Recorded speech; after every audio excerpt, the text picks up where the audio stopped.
Good morning and welcome to Dub Dub.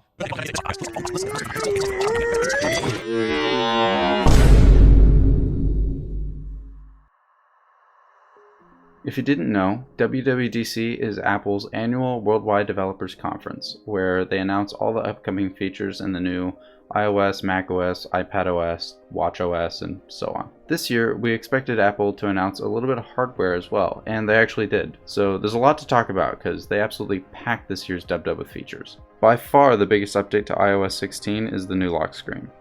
Basically, since iOS 7, the lock screen has undergone very minimal changes, pretty much just to keep it up to date with the hardware. But this year, we get a fully customizable lock screen experience for the first time ever.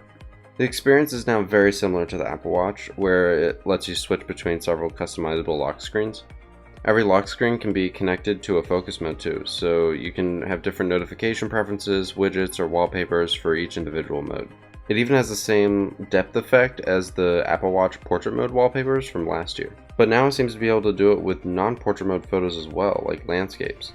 But most importantly, you can now add widgets to go under the clock, which is basically just like the complications on the Apple Watch. So now you can see all your basic information at a glance without unlocking the phone. Also, notifications are on the bottom now, so they'll be easier to reach for those of you who use larger iPhones.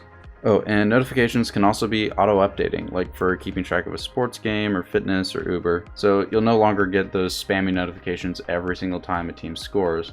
You can just check your lock screen whenever you want. So that is a huge update for the lock screen experience, but that's not all they added to iOS. So you know how on pretty much any messaging service other than iMessage for the last few years you've been able to unsend or edit messages or mark them as unread? Well, now you can do that on iMessage. If a message is sent recently within a certain amount of time that they didn't specify at the event, you can edit or unsend a message. You can also mark them as unread. Also, SharePlay is now a thing for iMessage, so you can just text about a movie or a song while watching it. Dictation also got way better because now it lets you easily swap between voice and keyboard, which will help it compete with the Android devices, especially like the Pixel. Also, remember that awesome live text feature from last year, which lets you select text directly out of an image? Well, now you can do it for video too, so you can just pause any video and just select the text out of it. Apple also showed this demo where they could touch and hold the subject in the photo, and the phone uses AI to instantly cut the object out and remove the background, and you can then drag the subject into another app and paste it and use it however you want. That seems amazing, and I'll have to test it out for myself to see if it works as well as it did in that demo. But stay tuned because I will be doing a hands-on video with the beta version of iOS 16, so get subscribed for that. Oh, and Apple Maps now has multi-stop routing, which Google Maps has had since 2016. Apple News also has some more sports coverage features, and the Home app was revamped to have some live camera feeds and quicker toggles. Apple also announced the next generation of CarPlay. So when CarPlay was first announced in 2014, it drastically improved the infotainment system in all the cars it was installed on. But the next generation of CarPlay in supported cars will take over the entire car's software experience. It'll let you customize the look of your speedometer, your odometer, and any other information the car would normally show on any of its screens. They said this feature will begin showing up in cars late this year. They also announced some very minor new features in watchOS 9, like with triathlons for instance. The watch will now automatically detect when you switch from like swimming to biking to running, and you don't have to update it yourself, it'll just track the whole thing for you. They also added some new sleep tracking features as well, where it can kind of detect the different levels of sleep. But then was the moment that we had all been waiting for. It's not all that common for Apple to announce any new hardware during their software events. Like last year, we expected them to announce the new MacBooks, and they didn't. They put that off until September. But this year, Apple announced their new addition to the Apple Silicon lineup, the M2. Now, I've heard some people saying that M2 is just going to make M1 Pro and M1 Max look useless, which is not true. The M2 is made just to replace the entry-level chip, which is the M1. So the M1 Pro and M1 Max are still going to way outperform the M2. The M2 is just a more efficient version with a little more performance than the M1. So what is the difference? Well, the M2 has 20 billion transistors, which is 25% more than before. The memory bandwidth is now 100 gigabytes per second, or 50% more than the M1. It also supports 24 gigabytes of memory, as opposed to the 16 gigs of the M1. And the CPU performance is 20% higher than before.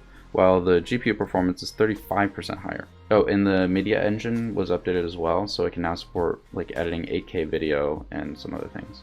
So obviously this chip will end up replacing the M1 in all the devices that that's in. So MacBook Air, 13-inch MacBook Pro, and the iMac. So the first computers Apple's going to put this chip in are the 13-inch MacBook Air and MacBook Pro. The new MacBook Air has been completely redesigned to resemble the higher-end MacBook Pros. Apple ditched the whole wedge shape in order to favor the flatter, more industrial look. It comes in 4 colors now, including a new midnight color. It has MagSafe, just like the fancier MacBooks, and a bigger 13.6-inch display with 500 nits of brightness. So it's as bright as the highest end MacBooks there are. And of course it has a notch. Oh, and the webcam is now 1080p, so it's a little less crappy. Okay, what I found to be really bizarre at this event was their announcement of the 13-inch MacBook Pro.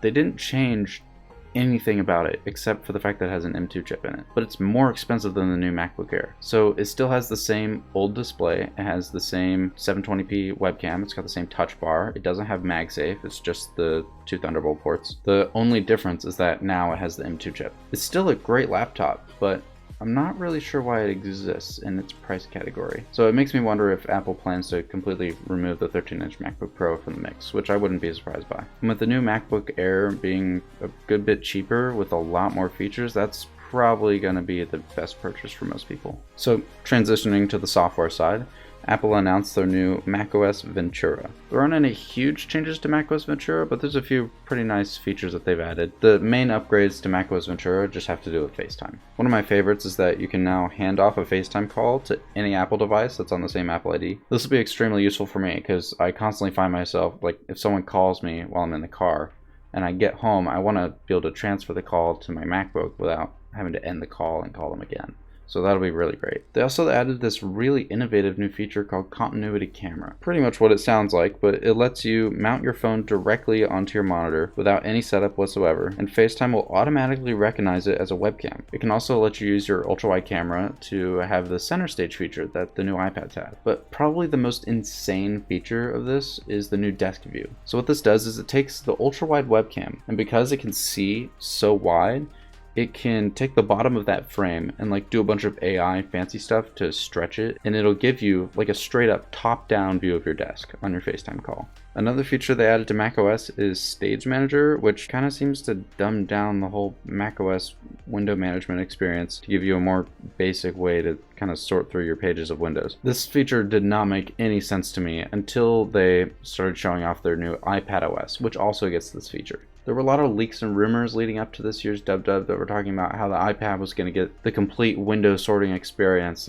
just like macOS and things like that. So Stage Manager gives kind of that, except not. So now you can actually have overlapping resizable windows in iPadOS. Also, now you can connect an external display, and you can choose to extend it rather than just mirroring the iPad. They also announced Freeform, which is a new way to collaborate on group projects, which it basically just gives you a giant digital whiteboard that you can share together and like everyone can work on at the same time. The iPad came out in 2012.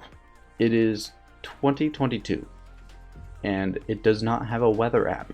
Apple, this week, deemed the iPad worthy of a weather app. We're also bringing weather to iPad, taking full advantage of the stunning display with beautiful animations like these gently moving clouds, heavy snowfall, and driving rain. And all of these modules are tappable to access detailed information. And for developers, we're announcing Weather Kit, so they can build weather into their apps.